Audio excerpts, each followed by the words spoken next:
Hi, everybody. Welcome back to the PagerDuty Twitch and LinkedIn stream. I'm Mandy Walls, DevOps advocate at PagerDuty, and it's Friday afternoon, so it's time once again for the How To Happy Hour. We are here most Fridays when I'm not on the road for things, and you can always find us on twitch.tv/PagerDuty. If you have any questions for my team specifically, we're community-team at PagerDuty.com. If you have any questions about the product stuff that you're going to see or other aspects of the product, and you want to ask those in our community forums, they're at community.pagerduty.com, and we'll have some folks there who can help you point you in the right direction. Other stuff that's coming up on the stream next week, Dormain has Donnie Burkholz coming on Monday for the Unplanned show. That's Monday at 4 p.m. Eastern. Terraform time will run on Wednesday. That's also 4 p.m. Eastern, and I'll be back on Friday with another How To Happy Hour. We will also have a release notes stream with the product folks, Forrest and Jake from Process Automation. We're going to be talking about release 4.16, which came out yesterday, I think, like very recently. So we're going to cover that on Tuesday. That's happening at 1:30 p.m. Eastern, 10:30 p.m. a.m. Pacific. So it's a little bit later than our usual time slot for that, but join us if you want to know more about that release. All right. So that's not the important stuff that we are covering today. The important stuff is all about SMS. And like, if you're out there and you're thinking, what are you guys talking about? Why do we care about this? Like, this is some really cool stuff. So, like, Abby gave a talk at our internal engineering conference, PagerCon, about the crazy things that we have to deal with SMS. And we're all like, we're basically like looking at each other on our team. We're like, we need to get this out there for people. So she has kindly agreed to join us and brought Girish and Vivek with her today to talk about all the crazy things that happen when you work with SMS. So welcome to the stream, everybody. Abby, do you want to like introduce yourself and tell everybody a little bit about what you do? Sure. So thanks so much, Mandy. Hi, everybody. I am the senior product manager on our notifications experience team here at PagerDuty. So I like to compare our team to PagerDuty's post office. So we don't determine what the content of the notifications that we send out to you are. We don't dictate when they should get sent, right? We don't do a lot of the upstream processing of what actually creates an incident. But once an incident has been created, or we're told that, hey, you need an on-call handoff notification, people come to our team and to our flexible notification platform is what we call it. And we make sure that it gets delivered and that it gets delivered reliably. So we're all of the connections to the various vendors and partner providers that we use. We handle standardizing all of the requests out and the responses back in. And then our key performance metrics are what is the success rate of all of those things and how can we help other teams then improve that success, as well as how expensive is it to send all of these things. And then also advise all those upstream teams on how they can be more cost effective with our notification strategy to all of our customers. Awesome. Girish? Yeah, absolutely. My name is Girish. I'm a senior manager of engineering on what we call the Flexible Platform Group, managing a couple of different teams. And one of the teams that I manage is the notifications team. I've been managing this area for about 3 years, so I've kind of learned a lot of things along the way through osmosis. And yeah, happy to hear and kind of like talk through about some of the challenges that we face, but also options that we have for our customers to get the maximum MTT and MTTR for their business. Awesome. And Vivek, welcome back. Hi, Mandy. Thanks for having me again. So for everybody else, I'm Vivek. I'm the senior product manager for the mobile team here at PagerDuty. PagerDuty in general, and my team in specifically, we believe in not being tethered to your desk when you're on call. You could be out there shopping or getting a coffee. If an incident comes in, we will alert you. And Abby's team and Girish's team will help you get a push notification for the incident where you can interact with it, on the go, do end-to-end incident management in the mobile apps, and then get back to the more important stuff, which is getting coffee and shopping and everything. So yeah, I'm happy to be here to talk about all things mobile. Yeah. Awesome. And for folks listening out there, if you have a question, if you're watching on Twitch, you can put that in the comments. You can also put that in the comments in LinkedIn. I think I can see them. I apologize if I don't, and we'll try and get them answered if we miss them. So yeah, if you're logged in and able to chat with us, go ahead and do that, and we'll go from there. So let's kick it right off. Abby, tell us how PagerDuty uses SMS today. So for folks who are just getting started with PagerDuty, or maybe dreading it, you're like, oh, it's going to talk to my phone. What's it going to do to me? How are we making use of SMS in that process? Absolutely. So we use SMS primarily as an incident notification channel. So if you are a user who, as Vivek mentioned, maybe you're out on the go, you're not tethered to your desk, right? We know that SMS it is perceived to be a reliable communication channel around the world. We'll get more into that later, I'm sure. Right, it's a very natural way of communicating with customers. There are a lot of support for a lot of different countries for these transactional different types of use cases. So as an individual user, you can receive both high and low priority incident alerts, as well as on-call handoff notifications and what we call status updates or stakeholder notifications as well. So if you fall in any of those types of use cases, today we will deliver it via SMS, along with many other channels, email, push, voice, and more soon. You kind of hinted at it, like, is SMS really reliable? Like, does it get there when you need it?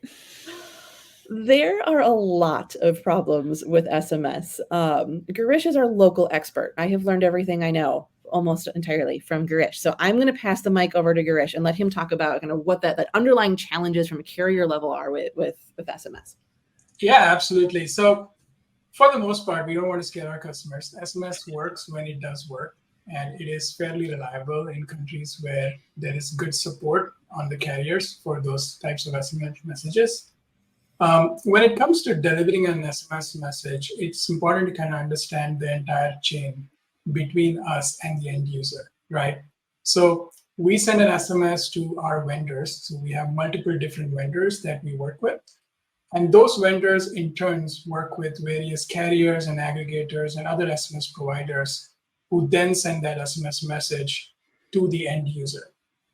So imagine an entire big chain of like hundreds of different systems in between before it actually gets there. So the primary set of challenges here and what happens is that SMS is in general an old and archaic system, right? So you can't really do a lot of interaction, and then we don't get exact specifics when an SMS is blocked or an SMS is not delivered and things like that. We get it for the most part, and we call it what is known as the delivery receipt from our vendors, but it's not very reliable. So sometimes what happens is that we have to send an SMS twice. And what could happen is that customers might see the SMS twice. And this is what we call duplicate notifications. And it happens because carriers have not let us know that this SMS was not delivered, and we optimize to try and deliver something, right? Rather than assuming or hoping that it is going to get there, right? Because we want to make sure that that MTTA for our customers is not getting impacted. So that's like one challenge, which is getting that receipt saying that this SMS was delivered successfully. The second challenge that we have is the concept of, I would say, multiple jurisdictions across the world, right? So the number of jurisdictions is a lot. So you have 160 countries, and let's say each country has 50 carriers. So that's that many countries multiplied by that many carriers. So sometimes that gets hairy because a customer might come and tell us, well, my friend is getting an SMS, but why can't I get an SMS? And we're both like sitting right next to each other, right? And that could be because they have different providers, which means that there are different paths that an SMS takes before it gets to that country, right? So we have to kind of like work through all of these different combinations and make sure that we can make every carrier and every country happy before it gets there. So I would say those are the two kind of like big challenges. Beyond that, there is a lot of regulatory and compliance challenges that we have with SMS, where different countries have different laws and expectations for when an SMS can be sent. What is the SMS body? What is the SMS header And some countries actually want it to be in a local language, for example. And how we send the SMS using their specific country codes and country formats is also relevant in that case. So given all of these millions of combinations, you can imagine that if any one variable is off, it can potentially result in some level of deliverability challenge in those countries. And again, a lot of this really stems from the fact that this is an older system. There's not a lot of impetus for people to upgrade it and take it to the next level, compared to more modern channels that are based on TCP/IP, where you can have 4.9, 5.9, 6.9 reliability if you really try to bake it into that. So I'll stop there, but that's kind of like very high level overview. Yeah. So that was actually going to be my next question. Like, since we have all these international concerns and we have no view, and when a customer signs up, where their responders are going to be, right? So as we approach that, we don't put a lot of limitations on where folks can be and what kind of teams they can build with PagerDuty. How do we address that? Does everybody get like the least common denominator based on this X million numbers of combinations of patterns? We do a little bit of both, of like, hey, we're going to try and make sure that it's deliverable as possible and consistent as possible around the world, while also tailoring specific content to specific markets where applicable, right? So for example, in China, you are required to put a header at the beginning of every SMS message. So that's something that we are able in certain circumstances to go in and put in, PagerDuty is the first, 8-10 characters at the beginning of that message, which kind of truncates the end. So you will have a slightly different experience depending on where you are in the world. But I mean, some of these restrictions globally are just very, very difficult to work with. And I think, to kind of piggyback on some of the things that Girish said about this being an old and aging network, in addition to being an old and aging network, SMS networks are built to be opaque by design, right? So let's think about the use case of, I sent a message to my mom this morning of my daughter going off to preschool for the last day, right? So I'm like, hey, grandma, right? Like, here's this great picture of my daughter. And my mom didn't respond until about 1 p.m. Well, I don't know if mom didn't respond because she was just busy and she didn't get it. I don't know if she responded because she's actually out camping in the woods right now. So she might have just had really low deliverability rates, right? Because she's out of network coverage. I don't know if she didn't get it because, her provider, her carrier, AT&T, is having some kind of large network outage. There's no read receipts that get sent back with SMS. We just eventually get that message and we trust that it got sent. So there's this inherent just, assumption that if it took a long time to get there, it's okay, right? For most types of, especially person-to-person SMS. Yeah. But application to SMS, especially application to SMS in our domain of critical incident management, right? Did it get there? Isn't good enough, right? We need to make sure that we are notifying you guys so that your MTTAs, MTTR are as low as possible, right? We want to make sure that deliverability is as high as possible. So, when Girish mentioned that we don't always get a reliable deliverability receipt, that, maybe our providers will say, yep, we received it, success. But then that second step at the carrier level just goes, yep, trust us, we tried. It gets to be much less reliable. And I think the other thing that makes application to person SMS very different than person to person SMS is this differentiation between transactional SMS content and marketing SMS content. Oh, yeah. Yeah, right. Huge thing, right? So there are tons of laws that are sprouting up all over the world that are protecting their citizens from spam, right? I think we've all received, the spammy about your car warranty. Yeah, exactly, right. And governments want to protect their citizens from those types of fraudulent spam.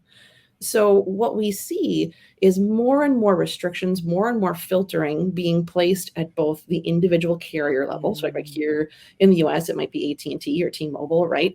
They have proprietary algorithms that they use to filter out any potentially spammy SMS that's based on their interpretation of US law, right? There isn't a standard, it's their interpretation of it.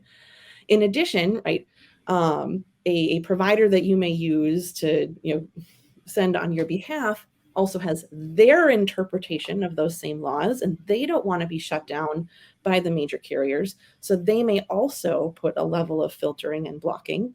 And if they're transparent about exactly why you're getting filtered, that gives ammunition to people who are fraudulent actors to skirt their systems. So again, it's SMS being very opaque by default in order to protect, I'd say, the reputation of the carrier networks and the citizens at the end of them. Yeah, so there ends up being a lot of players involved, because we're not sending raw SMS directly to the end users. We've got multiple hops in between. Yep. Because we're using a third party for the deliverability, but they're then talking to the providers, and just turtles all the way down. Yep. We have really no idea what that pipe looks like end to end, if there's any roadblocks on it today or not. We have limited visibility, right? And that's why some of the strategies that Girish mentioned that we employ about having multiple providers and retry logic built in was so important to our business, right? That we will always choose making sure that you got that notification.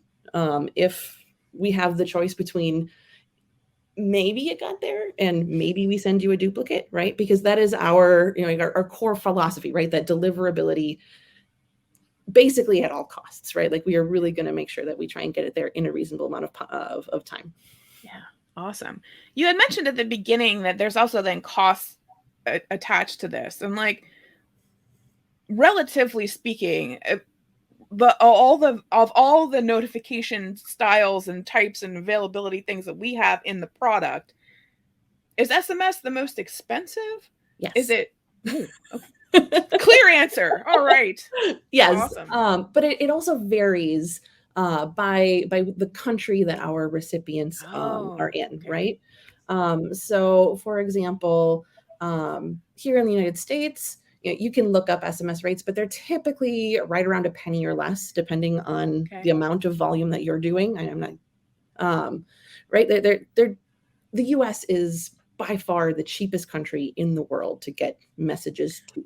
Now, is that because we're also sourcing those messages here, or is that just in general, anyone who wants to send to the U.S. is in general? If you're going to use a major provider, getting messages to the U.S. is generally affordable.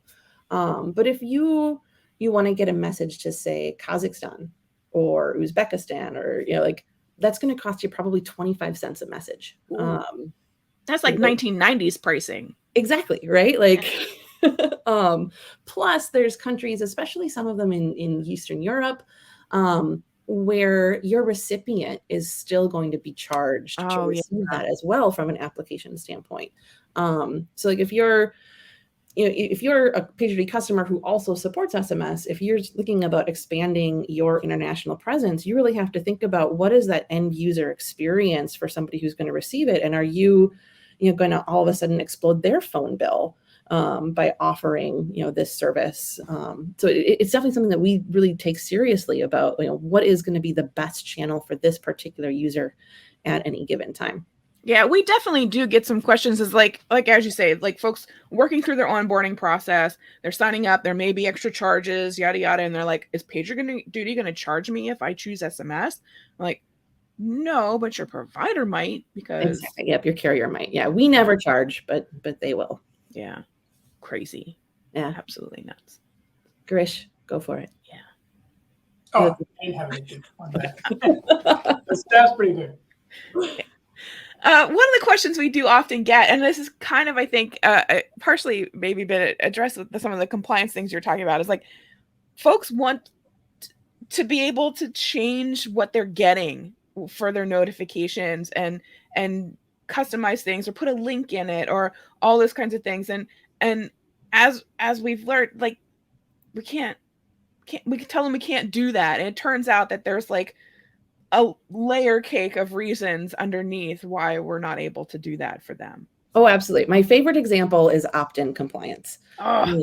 So let's say that you want to support a new SMS workflow, and you have read that in many countries around the world, you need to be very explicit that the recipients are going to opt in to this particular messaging campaign. So you might say, okay, the first message I'm going to send to this recipient is a confirmation, hey, you've signed up for ABC messaging campaign. Reply with a yes to confirm that you want this messaging. Well, in at least 60 countries around the world, at least, that reply is not going to be reliable. And this is for two reasons. First is that you have countries like France and Vietnam, where from an application to person SMS perspective, you are required to use what's called a registered alphanumeric sender ID.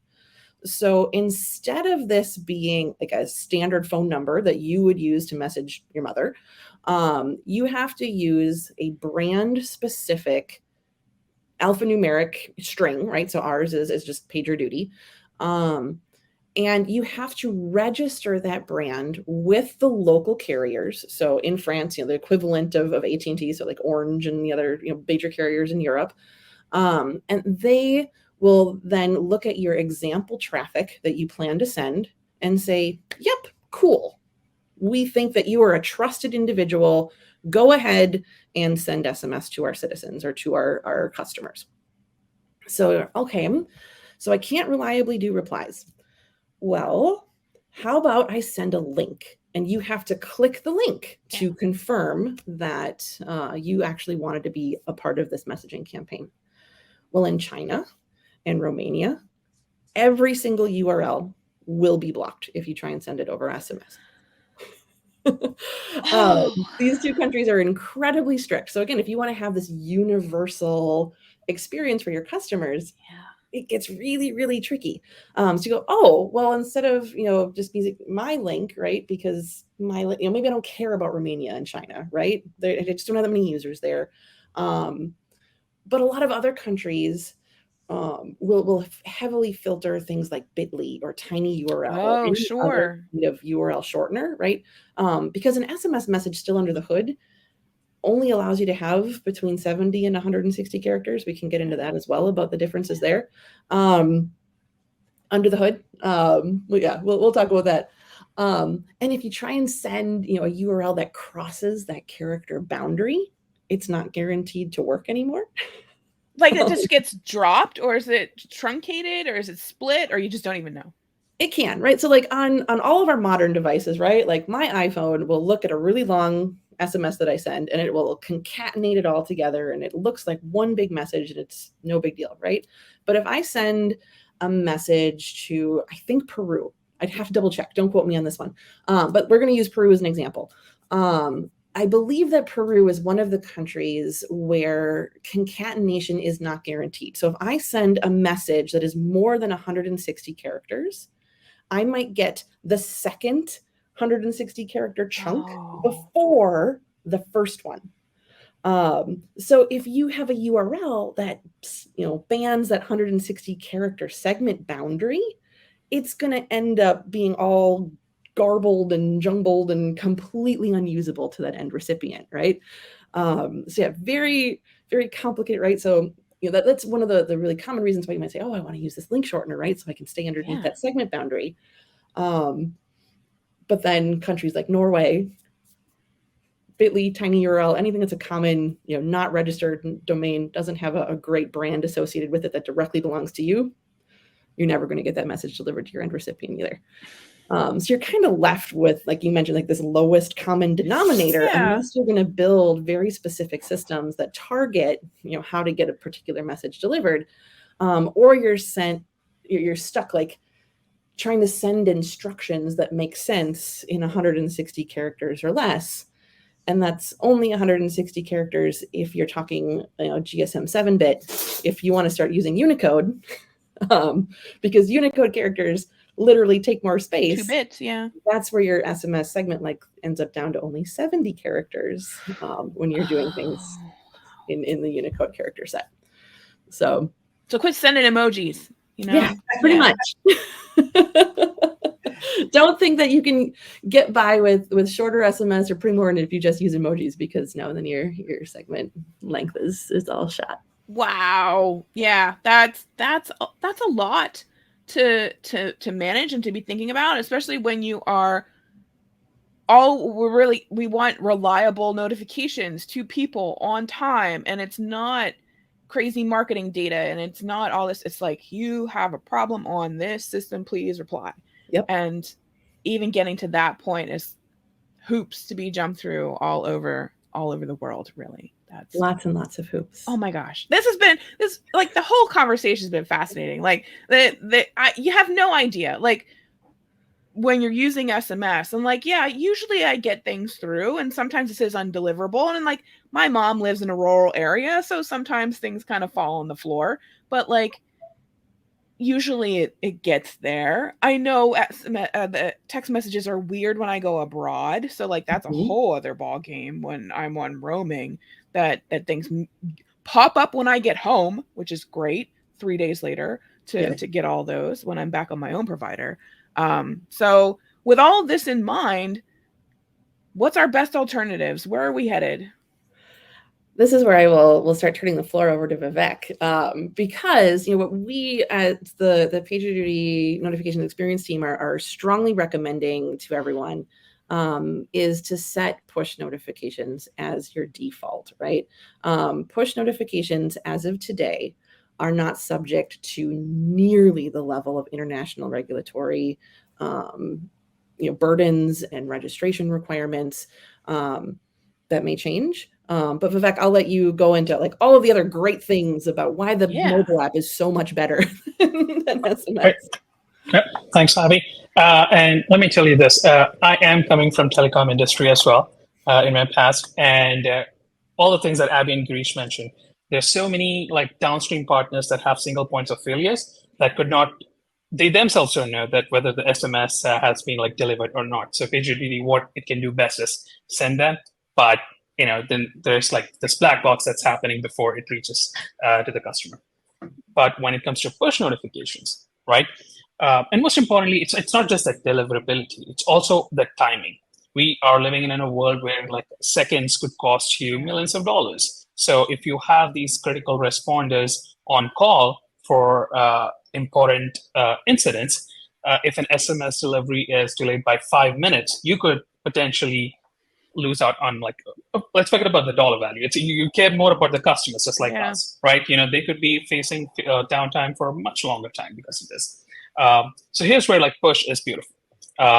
Your delivery is almost instantaneous, and we as PagerDuty, because there are, as I said, no other downstream involved. I mean, there are quite a few, but like compared to SMS, there are very less. We can say for sure that the deliverability rate is like much higher compared to SMS. And now, what I wanted to do is just like, if you are a manager or an admin, what do you care about? Let's talk about that. You want your responders to be on this mobile app. Even if you're a stakeholder, you want to be on top of things, what's going on, right? So how do you ensure, and why do you need to ensure that your team downloads the mobile app? Let's talk about that. The clearest stat that I could find in all the data that we keep on crunching is the MTTA, which is the mean time to acknowledge an incident. Let's say you acknowledge 10 incidents over a period of like 10 seconds, 20 seconds, 30 seconds, whatever is the aggregate time divided by the number of incidents you get, that's your mean time to acknowledge. And the same thing in the industry in incident management also looks at mean time to resolve. So these two things are the things that you might most care about if you're an admin or a manager. Now, when we look at the data at companies in the orgs right now who are best in class in mobile adoption, let's say best in class is 80% of the folks in their org have downloaded the mobile app, compared to an org where only there's a 35% adoption. Your MTTA tends to be 3 times higher compared to the org that doesn't have much mobile adoption. So this is why you need to care about whether your team or not has a mobile app.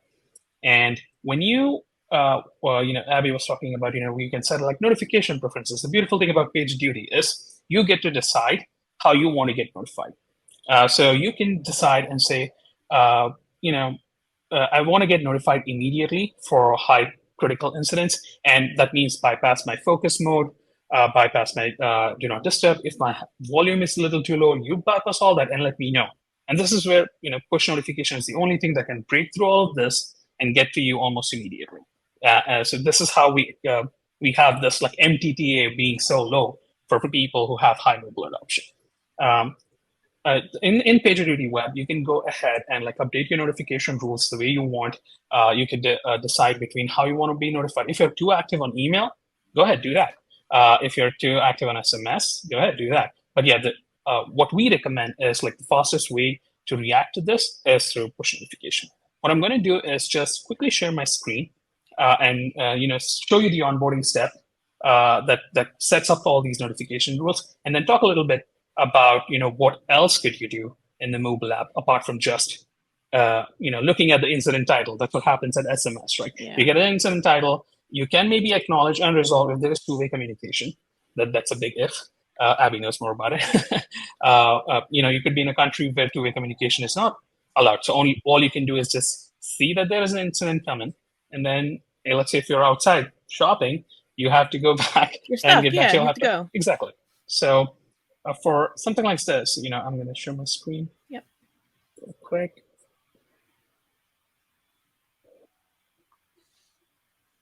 I have too many tabs on. So. Story of my life. Right, here we go. Sure. I hope you can see my mobile screen. Yep, there we are. Perfect.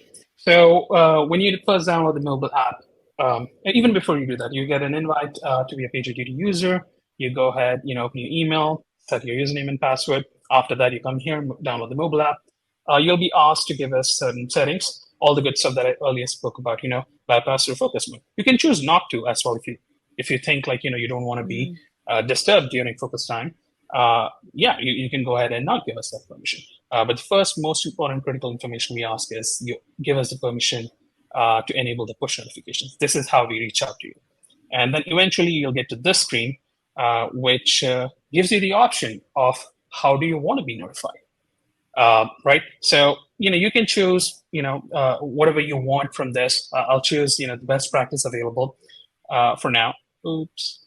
Actually, yeah, it's set up. And that way, the new options that we're recommending these days is staggered notifications. We recommend that you get allow push to be notified first. If that doesn't get to you, send an SMS after 2 minutes, and that doesn't get to you, maybe a call after 2 minutes. That way, you get notified every 2 minutes. I'm one of those people who, if I have to get up early in the morning at 7 a.m., I set up 4 alarms. At 6:45, 6:50, 6:55, because that's important to me, right? So this is something similar. You want it to be staggered rather than just at one point getting notified. You might forget later. Yeah. So I know it's not healthy, and my wife complains about this, but it gets me up, and I'm never late to my meetings. So now, once you're in the app, again, this is a new account. So what I'm going to do is add a slightly seasoned account to just see what are all the other things that you can do here that you cannot do in the SMS story, basically. Right. You can sign into multiple accounts as well in the mobile app. Let's say if you have multiple subdomains in your big org, you should be able to sign in all of them, and you will be alerted on all the incidents that's happening parallelly on subdomains. Now, we've landed on this particular account that has a couple of incidents assigned to me. It shows me when I'm in call, and some of the recently impacted technical services. This is the homepage where we try to give you a brisk information of what you need to know. But I'll, leave out the details. What I really care about for you to see is the incident details. The subject, the description, and look at the custom fields. If you're a stakeholder, you may care about this particular field. Is this impacting business? Am I losing money on this? Is the root cause known for this? And are there any related incidents that's happening beyond this? And the use case that I was talking about, where you're in a coffee shop, you're trying to mitigate the problem. This is where all these other actions come into picture. If you have very well configured PagerDuty account, you could run automation actions. These are actions that with one tap, you should be able to run them. And you don't need to be near a laptop to get this done. So instead, let's see if I could run a workflow. I want all my stakeholders, important people, to know that there's a P1 incident happening. Just be aware. I can just run this workflow, and you'll see that it's behind the scenes. It's taking some time. It says it's successful, and if I go into the overview, it did add a bunch of people. It did add a conference bridge that people can join. It opened a meeting link and a bunch of other cool stuff in this. What you could also do is give status updates from here as well. You can notify people saying hey, we have brought down the incident from P1 to a P2. It's only impacting a small region in North America now, and not the whole North America is on fire. So again, all of this is now available at your fingertips in the mobile app, which otherwise, if you just have SMS reliability, all you get to know that there's an incident, then you have to go back to your laptop, try to find issue, and get to it. So yeah, I hope we have some brisk idea what are all the benefits of mobile in here, and we really hope our users choose push notifications or mobile. Yeah, awesome. Yeah. What's your favorite in-app ring notification noise? Your ringtone? It's I think it's already set up. It's called Canadian Goose. It's really funny. Oh, nice. I really like it. I'll share my screen. Awesome. Yeah. So with that, you mentioned that there's a bunch of orgs where folks don't download and install the app. Do we know why are folks hesitant about that? Do you feel like they just don't grok what's going on with SMS, that it's not really as reliable as they think it is, or are they just hesitant to have yet another work app on their phone, or they're just cranky? No, I feel like people just rely on other channels a little bit more. SMS. Don't get me wrong, SMS is super, super handy. Let's say if you're in an environment where there's no internet at all, obviously push cannot reach you. But if there is carrier reliability there, SMS will reach you. So that's why we don't suggest you have just one channel. You have multiple, and as I said, the best way is have staggered notification over all these multiple channels. But going back to the companies, right? There's this a notion about having a work app in the mobile. I feel it seems a little too heavy for people to grasp, and that's why they don't end up doing it. And there's also this lack of awareness, right? People still see the PagerDuty mobile app is just as a paging tool. Hey, if somebody's sending me a Slack message that something's went wrong, or my boss is going to give me a call, I'll just get back to it and see what's happening. But as you can see, our app has evolved way beyond that. You can do end-to-end management in here. And we are doing a lot of campaigns towards making people understand what are all the benefits of the mobile app. And we have this Q3, Q4 roadmap, which I'm working with the next team to make an amazing in-app notification center, so that, fine, you might have not interacted with a push notification, but maybe you want to go back and view what all the stuff that's happening maybe 3 weeks ago. So again, that's in the works right now, but it'll be available soon, sometime next year. So hopefully, users understand that there is way beyond, there's a middle ground between, rushing towards your laptop and completely being ignorant that there's an issue happening. In between steps that you could do before the resolution happens, that's where mobile app can help you. I think there's a good question in the stream about it, but one thing that we can add is that push notifications or most modern channels are also more secure. SMS is not encrypted, so if your business has concerns around that, then that's a problem.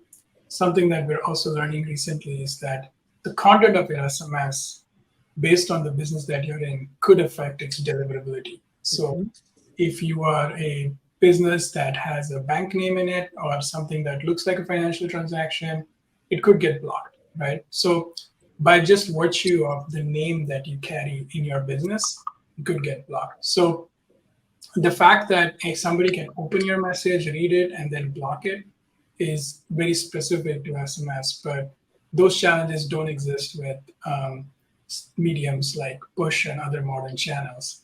And as far as the concept of like SMS may reach you where internet cannot, that is a very good point that Vivek made.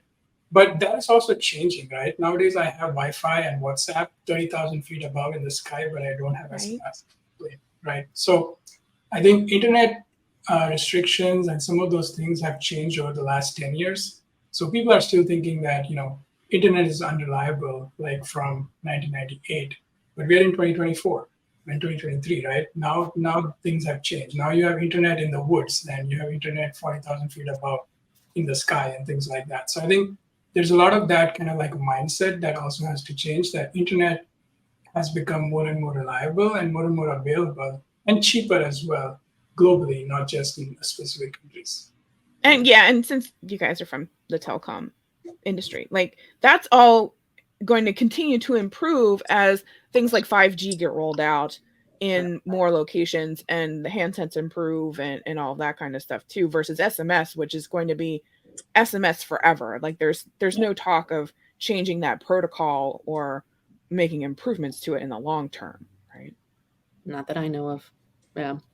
On the security front as well, one of the things I wanted to bring up is that if you have our mobile app installed and you're getting a push notification, you are going to have that PagerDuty icon. It's going to open the official PagerDuty app. It is very, very hard for someone to spoof and claim that they are PagerDuty when they aren't. But as I mentioned, there's all of these different countries around the world that two-way SMS doesn't work.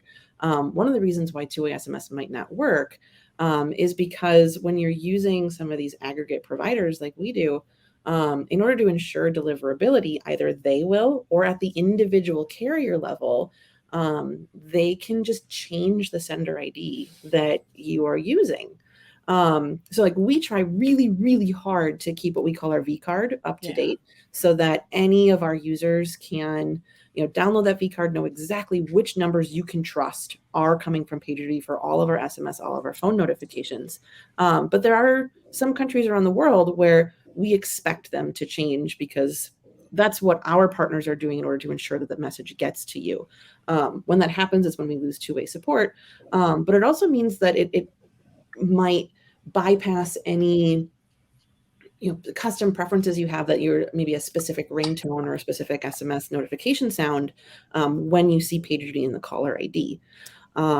So having that push notification, having the ability to set those preferences, knowing that it's always coming from PagerDuty, I think is a big part of what is going to make the mobile app continue to be the most secure option that PagerDuty provides.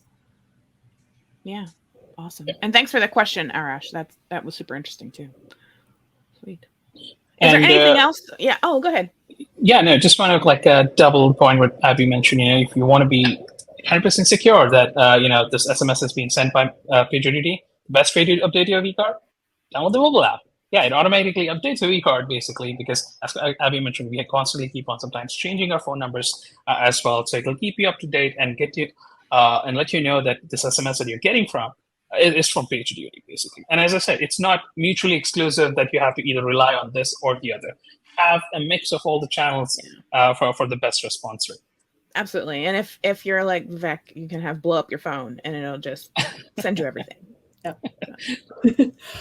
Seeing some of the chatter in the comments as well about MFA, specifically in security issues there. One of the pieces of advice that I'd love to pass on to our users who may have their own SMS workflows that they're trying to keep secure, look up toll fraud. Yeah. So, toll fraud is a very, very real problem in SMS as well as voice notifications, where you will have fraudulent actors who do whatever they can to rack up your SMS or voice bills, right? They will try and generate as much fraudulent or just nonsense traffic as they can. They have various different motivations for doing so. But it can very, very quickly rack up a substantial bill, right? Like I mentioned, some of the countries are as much as 25 cents a message. Well, if they can pick some of these high cost countries and really start hitting your MFA use case hard. Right now, all of a sudden, in just a few thousand notifications, you've got a few $1,000s worth of unexpected cost. Yeah. So if you are going to offer an MFA workflow with SMS, think heavily about what kind of product limits you want to put in place. What kind of rate limits do you need to have so that you don't get stuck in these fraudsters' traps? I've seen places like, I think my bank, I tried testing it just because I was curious to see, right? Like they'll limit you to only 5 attempts, right? Mm-hmm. And then you've either got to contact support or you got to wait 24 hours, right? Those are the types of strategies that you really need to put in place. Things like CAPTCHAs, to prevent automated scripting of those MFA interfaces. Definitely look that up if it is something that is, if SMS is going to be a core part of your user workflows. Yeah, I try to avoid MFA over SMS if at all possible. I have a very overloaded Google Authenticator at the scroll and scroll and scroll and scroll and Yep. scroll.